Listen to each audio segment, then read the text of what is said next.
Para poder iniciar adecuadamente, tenemos que conocer las diferentes investigaciones geotécnicas disponibles que nos ayudarán a construir nuestros modelos de análisis de estabilidad de taludes.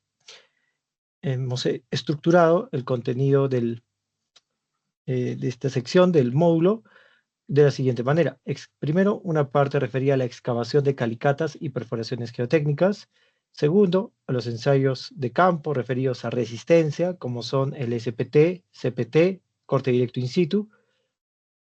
Continuando con los ensayos de campo, vamos a hacer los ensayos para caracterización de la permeabilidad de los materiales, llámese ensayo de permeabilidad Lujon, Lefranc, y ensayos geofísicos.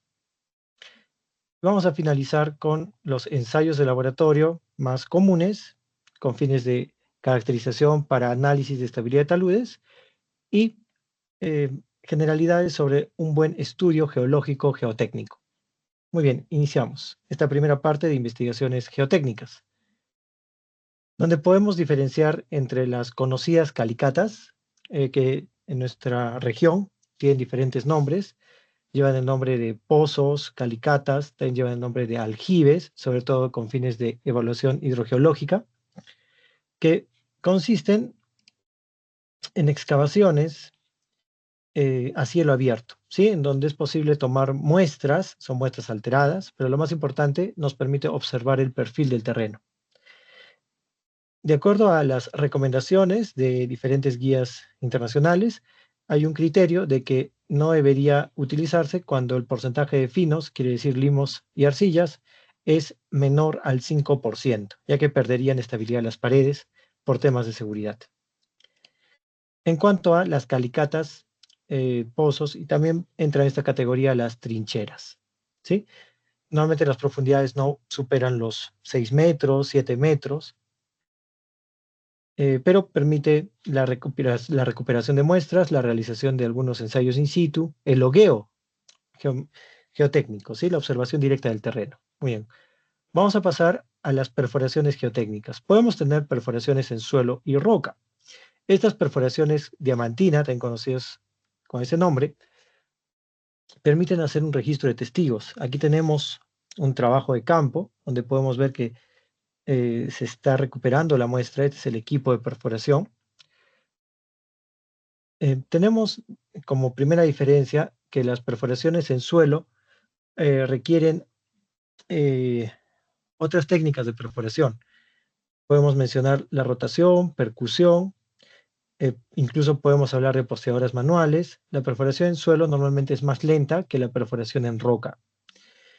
En roca tenemos un equipamiento diferente. Podemos ejecutar ensayos dentro de la perforación. Veremos a detalle cada uno de estos puntos. Vamos a hablar de las perforaciones en suelo.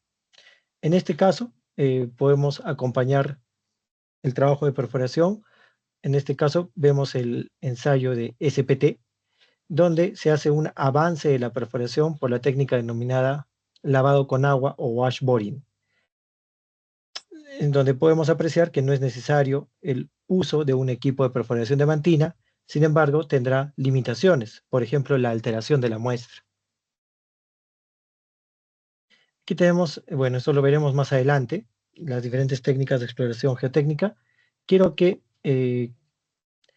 definamos algunas diferencias. Podemos ver que para el caso de SPT, como se aprecia en la pantalla, se logra recuperar muestras, sin embargo, es una muestra de baja calidad que nos permite de manera referencial contar con la clasificación SUX.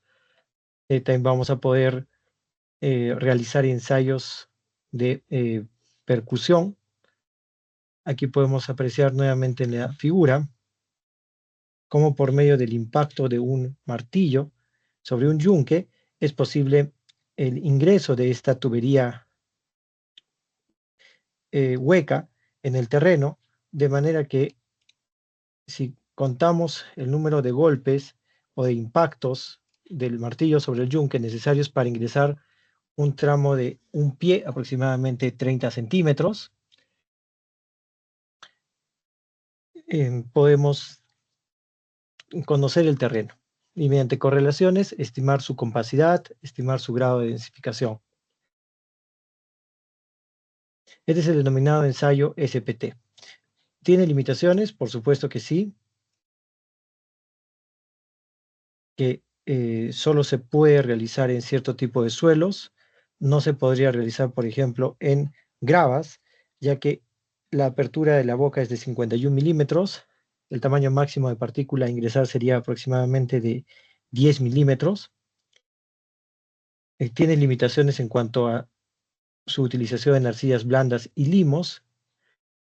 eh, Nos permite recuperar una muestra alterada, difícilmente utilizable para ensayos de laboratorio como ensayo de compresión triaxial.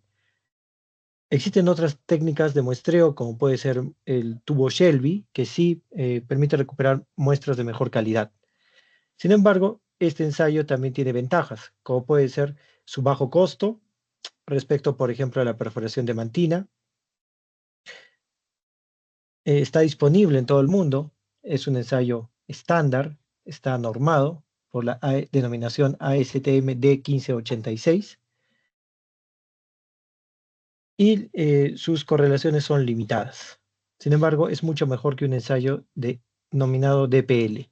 El DPL, si alguno de ustedes lo ha utilizado, se trata de un ensayo de penetrómetro dinámico ligero, tiene punta cónica, no tiene tubería hueca. Aquí podemos ver una tubería hueca denominada caña partida, que es posible abrir para recuperar las muestras. En este caso, tenemos una punta cónica donde eh, se obliga o se restringe a que los resultados, también se mide el número de impactos para introducirse en el terreno.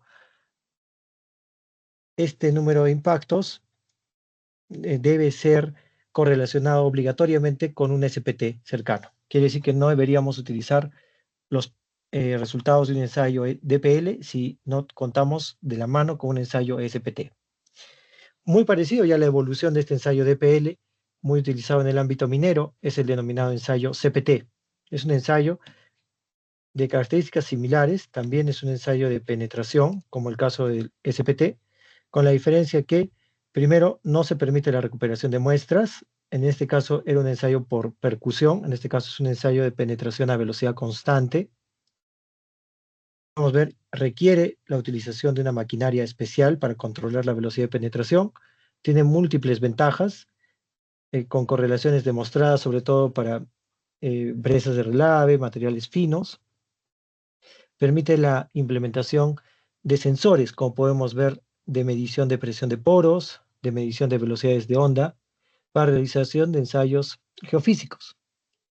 Entonces, el ensayo CPT también está estandarizado bajo la denominación ASTM-D 5778. Otros ensayos, podemos hablar del ensayo de corte directo in situ. Es un ensayo similar al ensayo corte directo convencional que veremos más adelante. Este es un ensayo corte directo convencional, donde se somete una muestra a una combinación de esfuerzos normales o perpendiculares a su plano, verticales y horizontales, y se produce la rotura de la muestra para evaluar la combinación de esfuerzos que tiende a producir la rotura, donde se alcanza la máxima resistencia. En imitación a este ensayo, se puede realizar en campo el ensayo denominado corte directo in situ, donde podemos ver aquí también una experiencia propia. Esto es en la ciudad de Arequipa, Perú. Estos son ensayos en la ciudad de Lima, Perú también. Aquí podemos ver algunos ensayos en algunos países de nuestra región, como Colombia, Ecuador y Chile, donde podemos ver que en este caso ya se trata de un ensayo de triaxial a gran escala. Lo que quiero rescatar aquí es que en nuestra localidad, o bueno, en nuestra región, contamos con suelos del tipo conglomerado, o también denominados beam soils, con características resistentes, que veremos en un momento más, muy similares, que va en el orden de los 45 a 75 grados, perdón, 45, de los 35 a los 55 grados de ángulo de fricción, y que va en la cohesión del orden de los 20 a los 75 kilopascales de cohesión. ¿Sí? Entonces, yo creo, con eso los invito a la reflexión, que debemos superar las barreras políticas y entender que estamos en el mismo continente. La intención es contar con una caracterización geotécnica objetiva. ¿Sí? Las barreras son únicamente políticas. Para consultar la referencia, aquí les estoy dejando el enlace. Y bueno, el ensayo de corte directo in situ permite estudiar el comportamiento de la resistencia del terreno en sus condiciones de campo, en su estructura natural, donde esta muestra posiblemente en laboratorio hubiera dado una cohesión de 0 y como acabamos de mostrar, es posible que en laboratorio se obtengan cohesiones del orden de 20 a 75 kilopascales. Sí, acá podemos ver cómo también se somete a la muestra a una combinación de esfuerzos, una fuerza horizontal y una fuerza vertical, para estudiar la combinación más crítica que da lugar a la falla, ¿no? La rotura se haría a lo largo de este plano en la parte inferior. Muy bien. Tenemos otras investigaciones geotécnicas, esta vez por métodos indirectos. Quiero mencionar,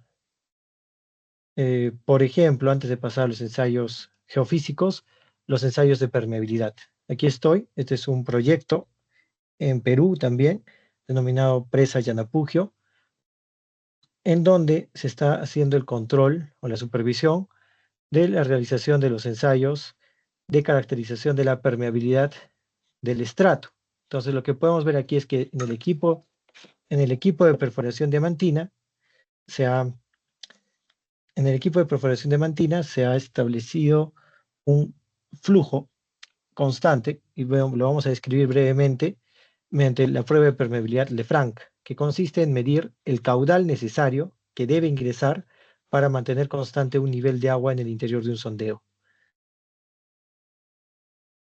Esto se logra mediante la inyección de agua por medio de una bomba a la entrada de la tubería de revestimiento. Voy a mostrar una vista aumentada, que nos será de gran ayuda. Aquí podemos ver cómo al ingreso de la tubería, bueno, de la perforación, se ha instalado un revestimiento y se hace ingresar por medio de un bombeo agua y se está registrando el caudal para mantener el nivel constante. ¿Sí? De manera que se permite el ascenso del nivel freático hasta alcanzar un nivel constante. Se registran los tiempos y se pueden realizar, bueno, los cálculos, ¿no? Aquí tenemos el otro caso, este es un ensayo de permeabilidad Luyon. En el ensayo, en estas dos pruebas, la intención es medir la dificultad o facilidad de ingreso de circulación del agua a través del medio, puede ser en suelos, el caso de Lefranc, y en el caso de rocas, el ensayo Luyon, en donde la prueba Luyon evaluará la facilidad de circulación del agua, quiere decir su permeabilidad, pero a través de las fracturas, ¿sí? Entonces vamos a decir que aquí se evalúa la permeabilidad secundaria, donde a diferencia del ensayo de permeabilidad Lefranc, aquí se aíslan tramos mediante obturadores, digamos, inflables, se aíslan tramos y luego se evalúa el volumen de agua que debe inyectarse a una cierta presión, ¿sí? Donde las presiones más típicas van en el orden de 0, 1, 2, 5 y 10 kilos centímetro cuadrado. Los tramos más usuales son de 5 metros, se pueden tener tramos también de 3 metros, y se calcula el caudal como volumen sobre tiempo. De manera que mediante las expresiones aquí indicadas, voy a darle una vista de acercamiento, es posible determinar la permeabilidad secundaria, que entre otras cosas nos permite, para el caso de rocas, determinar la necesidad o no de inyecciones de impermeabilización, inyecciones de lechada de cemento. La prueba Luyon inicialmente se formuló para calcular la permeabilidad de acuerdo a Hulsby del 76 en unidades Luyon. Sí, aquí está la equivalencia a unidades Luyon. Sin embargo, hay una conversión muy sencilla que permite obtener la permeabilidad en cualquier sistema de unidades a partir de una unidad Luyon.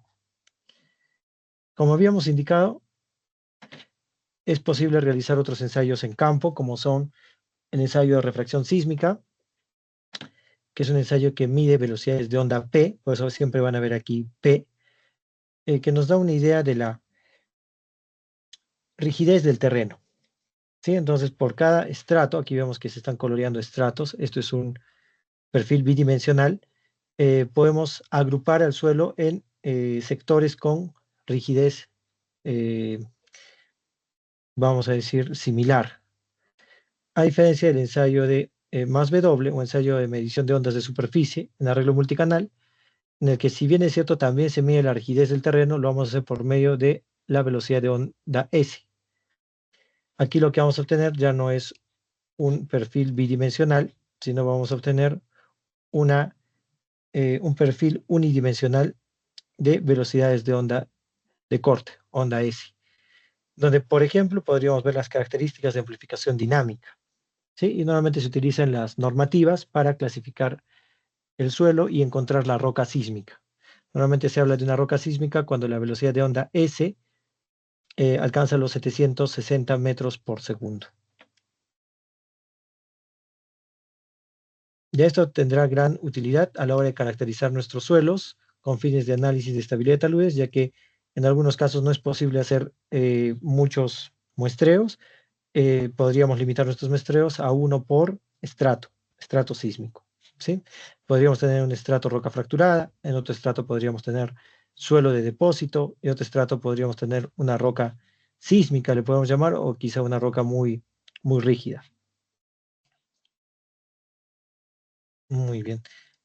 Para poder entender o completar nuestro criterio sobre investigaciones geotécnicas, es importante tener en cuenta el ciclo del estudio geológico geotécnico.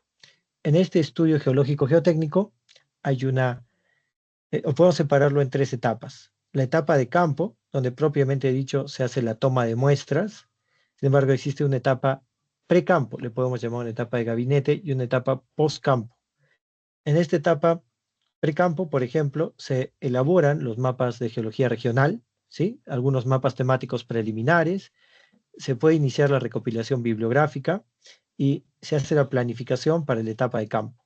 En la etapa de campo se procede con el denominado cartografiado geológico geodinámico, donde, por ejemplo, realizaremos el recorrido y las conocidas estaciones geomecánicas. En estas estaciones geomecánicas podemos evaluar la calidad del macizo rocoso, por ejemplo, mediante la calificación RMR, para tener una idea de la calidad del macizo rocoso, y con fines de análisis de estabilidad de taludes podemos también tomar medidas de las discontinuidades, la orientación espacial de las discontinuidades, por ejemplo, mediante el rumbo y buzamiento. Lo veremos más adelante. En esta etapa también se suele realizar una evaluación geotécnica preliminar del terreno, evaluación geotécnica de taludes en campo. Se toman las muestras correspondientes y todo ello y se van completando, se hace el recorrido, puede ser geológico, geodinámico, complementario para llevar un mapa preliminar a un mapa temático final. En la etapa postcampo se pueden procesar los resultados del laboratorio. Estas muestras se han enviado al laboratorio, nos entregan los resultados de los ensayos de laboratorio, procesamos estos resultados, se completan los mapas temáticos finales a partir del levantamiento de campo, acompañado de un levantamiento topográfico, y se procede a la redacción del informe, pudiendo ser únicamente de evaluación de la condición actual o de propuesta de estabilización de taludes. Perfecto. Bajo este criterio, vamos a decir que la roca tiene o amerita un estudio diferente que el suelo. En el caso de las rocas, tenemos que tomar en cuenta la geología regional por medio de las denominadas estructuras geotécnicas, como pueden ser algunas, dependiendo de la escala, algunas de escala ya, vamos a mencionarlas por aquí. Bueno, no puse la escala de las discontinuidades. Nuestra principal estructura geológica va a ser la discontinuidad diaplaza o junta. ¿sí? Sin embargo, tenemos otras estructuras geológicas, como pueden ser los diques, y la única diferencia será la escala, ¿sí? Nuevamente, la escala en nuestros proyectos en obras civiles, estamos en el orden de las decenas y a lo mucho las 2 o 3 centenas de metros. Ya aquí tenemos algunas vistas de la evaluación de campo que se puede realizar para caracterización geotécnica. Acá tenemos la toma de buzamiento, por ejemplo. Acá tenemos la evaluación de la rugosidad en la junta mediante el peine de Barton. Eso lo veremos más adelante. Y importante también tomar muestras para poder realizar ensayos en laboratorio. Este, por ejemplo, sería un triaxial en roca. O un corte directo, perdón, en roca. Muy bien. Aquí podemos tomar también el espaciamiento entre juntas, entre otros, la apertura, y a todo esto le vamos a llamar trabajo de estaciones geomecánicas.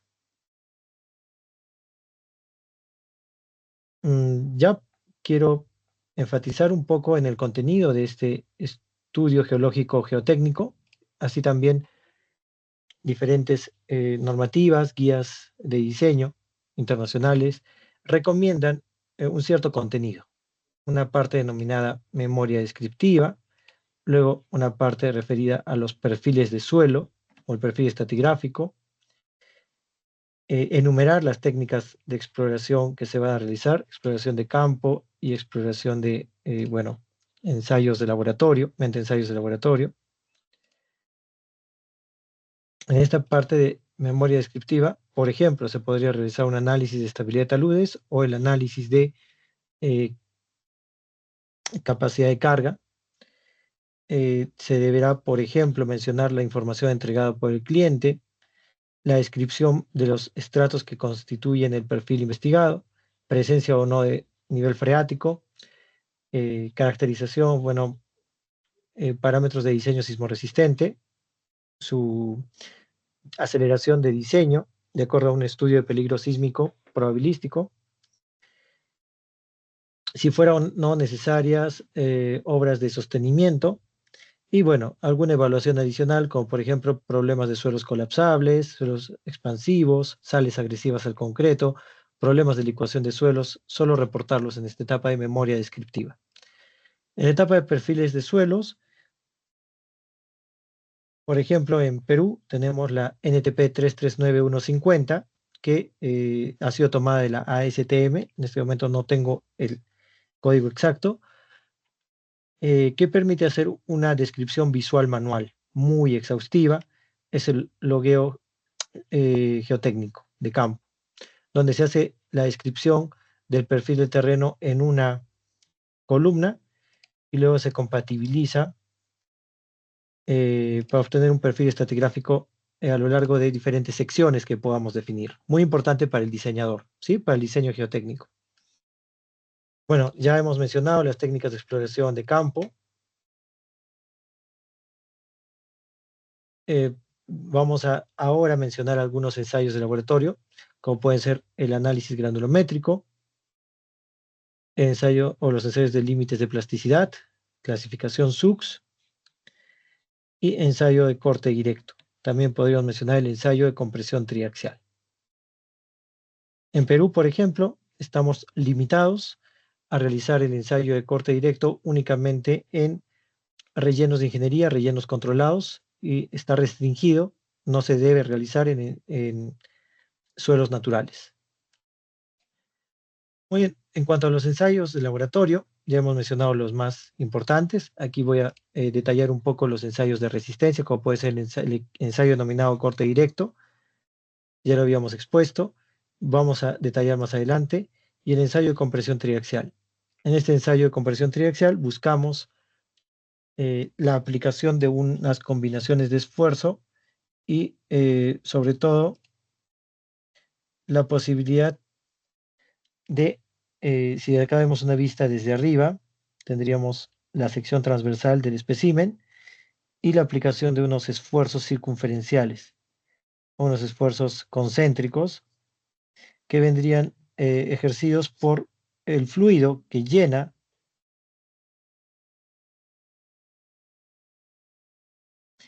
el fluido que llena una celda, ¿sí? Entonces es una celda de vidrio normalmente, en donde al interior se ubica la muestra de suelo que queremos ensayar y el fluido, representado de color naranja, ejercerá un efecto de confinamiento, que por medio de un pistón se aplica el esfuerzo desviador, en este caso representado por la letra griega sigma 1, y se permite de manera libre y sin ninguna restricción la formación de superficies de falla, que será la forma como se rompa este espécimen y nos permitirá caracterizar su resistencia. Sí, eso también lo veremos en un momento más. Primero veremos el ensayo de corte directo. Mencionar nada más que cuando hablemos de ensayo de compresión triaxial, vamos a hablar de ensayos de compresión de triaxial consolidados drenados, ensayo consolidado no drenado y no consolidado no drenado, ¿sí? Para suelos con diferentes comportamientos propios de su permeabilidad. Entonces tendremos suelos como las arcillas, que por su baja permeabilidad no permiten la evacuación del agua en sus poros, por lo tanto, para ellos será más recomendable incluso un ensayo no drenado. Sí, solo lo quiero mencionar por ahora. Sin embargo, también podemos decir que un ensayo de laboratorio eh, puede darnos ciertos parámetros de diseño, siempre y cuando confiables, siempre y cuando el tamaño de la muestra sea representativo. En el caso de tener conglomerados y cuando la estructura del suelo se manifiesta a nivel de partículas mayores a las 3 pulgadas, en ningún ensayo de laboratorio, por la limitación en el tamaño de muestra, sería lo suficientemente representativo. Por lo tanto, yo les recomendaría realizar ensayos in situ cada vez que sea posible. Muy bien. Vamos a detallar un poco en cuanto al ensayo de corte directo. Lo que podemos ver en la imagen, les voy a pedir que sean observadores. Tenemos a ver, aquí está. Tenemos lo que ocurriría dentro de la caja de corte directo. Si son observadores, ahí dice 1,39 y se está aplicando una fuerza horizontal. Todo esto lo volveremos a ver en el módulo de equilibrio límite, sería el próximo módulo. Sin embargo, nos va a servir ahora mismo para entender la noción de factor de seguridad. Lo primero que quisiera que puedan observar es que lo que busca este ensayo es medir la resistencia del suelo por medio de la aplicación de una fuerza normal y entender que las partículas de suelo, en este caso una arena, manifiestan su resistencia por medio de un mecanismo de fricción. Aquí quiero detenerme por un momento para indicar lo siguiente. Si teníamos un bloque, ¿sí? Creo que para todos es conocido este ejemplo de la escuela de formación básica, sujeto a una fuerza normal, que podemos llamar normal sub cero, que puede ser el peso, etcétera, y queremos saber la máxima resistencia que se va a oponer al deslizamiento, lo hemos conocido como fuerza de fricción. Existe una expresión muy conocida que dice que la fuerza de fricción es igual a una constante que se conoce como coeficiente de fricción por esta fuerza n sub cero. Por lo tanto, la fuerza que tendríamos que aplicar, la fuerza actuante, por ejemplo, tendría que ser mayor a la fuerza de fricción para poder iniciar el deslizamiento. Lo que podemos apreciar en este ensayo de laboratorio es que, si son observadores, aquí hay una fuerza de 1,98, que ha sido la fuerza necesaria para superar la resistencia por fricción del suelo. Sin embargo, esa fuerza de fricción o esa fuerza actuante que ha superado la resistencia a la fricción está asociada a una carga normal. Entonces vemos cómo se van aumentando, o se va incrementando la lectura del dinamómetro y para un cierto nivel de deformación se puede registrar en esta hoja, que es este mismo diagrama, de fuerzas normales, como está aquí, versus la fuerza normal sería una fuerza vertical y fuerzas cortantes, que sería una fuerza horizontal, la fuerza horizontal que ha sido necesaria para vencer la resistencia por fricción. ¿Ya? Bajo ese criterio voy a presentar un pequeño ejemplo, donde lo primero que vamos a mencionar es el caso que se tenga en pantalla. Por ejemplo, podemos decir que para una fuerza de 1 newton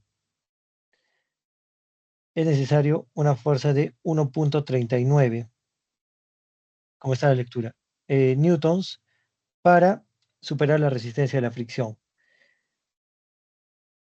Y marcamos el punto.